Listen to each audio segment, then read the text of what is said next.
السلام عليكم ورحمة الله. الحمد لله رب العالمين والصلاة والسلام على سيد الأنبياء والمرسلين وعلى آله وأصحابه ومن تبعهم ودعا بدعوتهم إلى يوم الدين. أما بعد، أعوذ بالله من الشيطان الرجيم. بسم الله الرحمن الرحيم. ويا أهل الكتاب تعالوا إلى كلمة سواء بيننا وبينكم ألا نعبد إلا الله ولا نشرك به شيئا ولا يتخذ بعضنا بعضا أربابا من دون الله. صدق الله العظيم.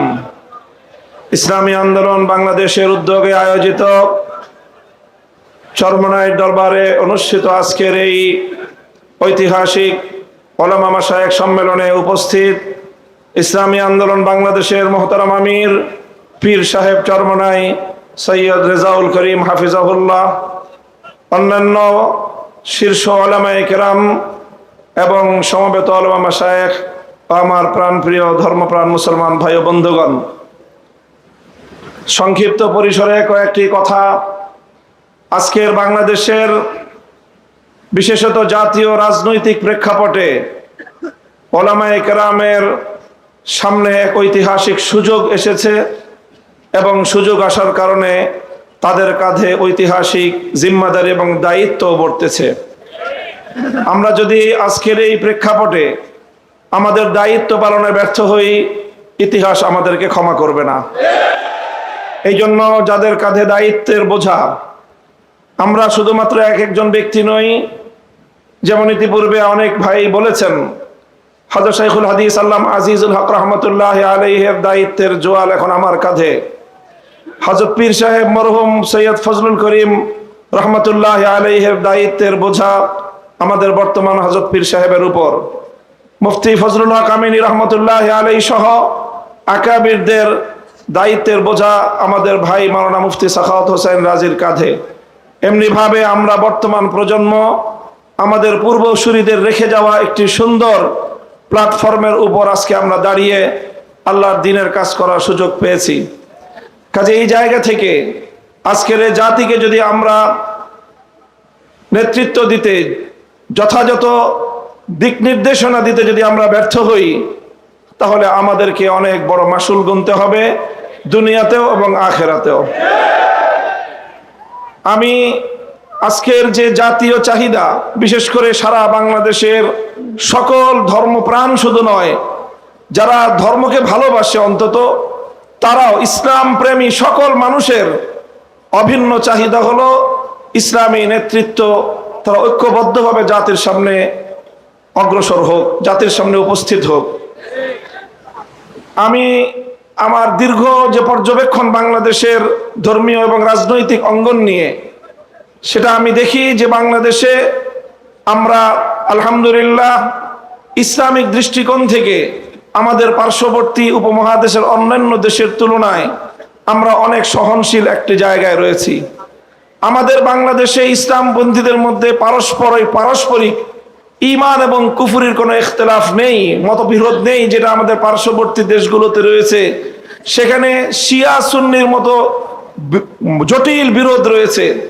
এরপরও সেই সকল দেশগুলোতে আমাদের ওলামায়ে দেওবন্দ তারা নেতৃত্ব দিয়ে সেই শিয়া সুন্নি সহ অন্যান্য বাতিল পন্থীদেরকেও বৃহত্তর ঐক্যের মধ্যে তারা তাদেরকে সামিল করে জাতির সামনে ঐক্যবদ্ধভাবে নিজেরা উপস্থিত হয়েছেন।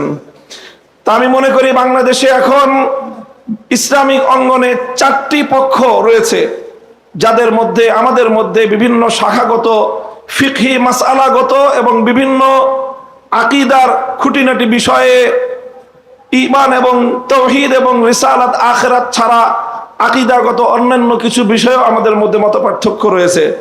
তবে আমরা সকলে একটি কথায় একমত, সেটি হলো আল্লাহর জমিনে আমরা ইসলামী হুকুমত কায়েম করতে চাই। এই এক কথার ভিত্তিতে এটাই হোক আমাদের আগামী দিনের রাজনৈতিক ঐক্যের বুনিয়াদ। যারা যারা আল্লাহর জমিনে কোরআনী শাসন কায়েম করতে চায়, তারা আমরা আগামী দিনে একটি ব্যালট বাক্স নিয়ে জাতির সামনে আমরা এক মঞ্চে হাজির হব। আমি মনে করি বাংলাদেশে অনেকগুলো ইসলামিক মহল থাকলেও বাংলাদেশে ধর্মীয় এবং ইসলামী সেক্টরের কিয়াদত উলামায়ে দেওবন্দের হাতে। এটার মধ্যে কোনো ধরনের দ্বিমত অথবা কোনো সংশয়ের কোনো অবকাশ নেই। বাংলাদেশে যদি 4 লক্ষ মসজিদ থাকে, 3.5 লক্ষ মসজিদের ইমামতের এবং মেম্বারের দায়িত্ব উলামায়ে দেওবন্দের হাতে।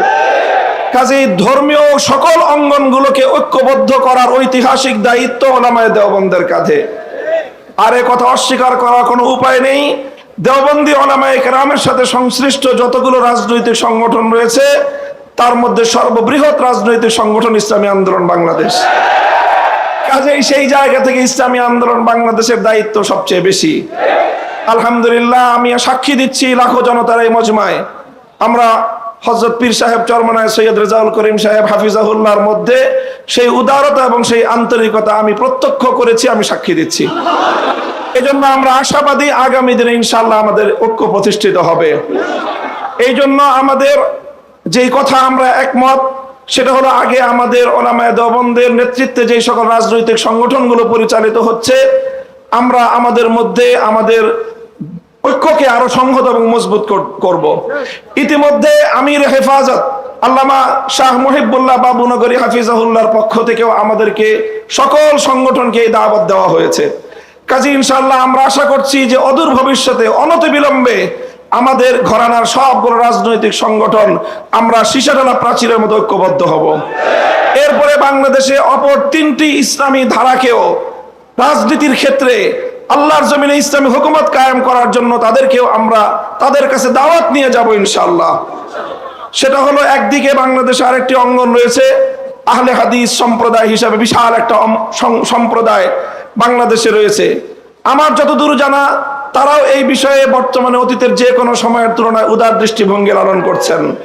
ডক্টর আসাদুল্লাহ গালিব এবং মাওলানা আব্দুর রাজ্জাক বিন ইউসুফের নেতৃত্বে আহলে হাদিস ভাইয়েরা তারা রাজনৈতিক অঙ্গনে উলামায়ে উম্মতের সাথে উলামায়ে দেওবন্দের সাথে ঐক্য করার জন্য তারা প্রস্তুত রয়েছেন।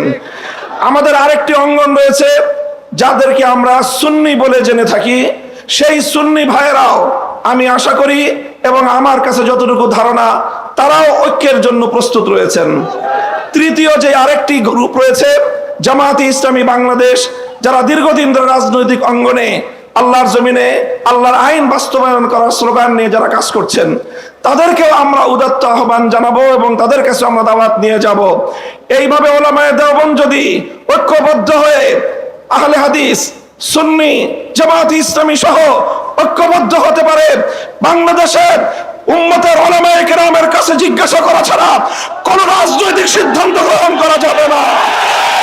বাংলাদেশ ইনশাআল্লাহ আল্লাহর নিজাম অনুযায়ী চলবে, কোরআনী শাসন বাস্তবায়ন হবে ইনশাআল্লাহ। সেই দিন আমরা দেখতে পাবো, আমাদের হায়াতে, আমাদের জীবদ্দশায় দেখতে পাবো। আমি আশা করি আগামী নির্বাচন হবে আমাদের জন্য সেই ধরনের বৃহত্তর একটি ঐক্য জাতিকে উপহার দেওয়ার মোক্ষম সময়। আমি আপনাদের সকলের কাছে দোয়া চাই যে এভাবে যেন আমরা আমাদের ভূমিকাগুলো পালন করে যেতে পারি। বাংলাদেশ খেলাফত মজলিসের পক্ষ থেকে আমি আজকের এই ভর মজলিসে এই ধরনের কার্যক্রম পরিচালনায় আমাদের শতভাগ উদারতার এবং আন্তরিকতাপূর্ণ ভূমিকা পালন করার প্রতিশ্রুতি দিয়ে যাচ্ছি ইনশাআল্লাহ। নাসরুম মিনাল্লাহি ওয়া ফাতহুন করিম। আসসালামু আলাইকুম ওয়া রাহমাতুল্লাহ।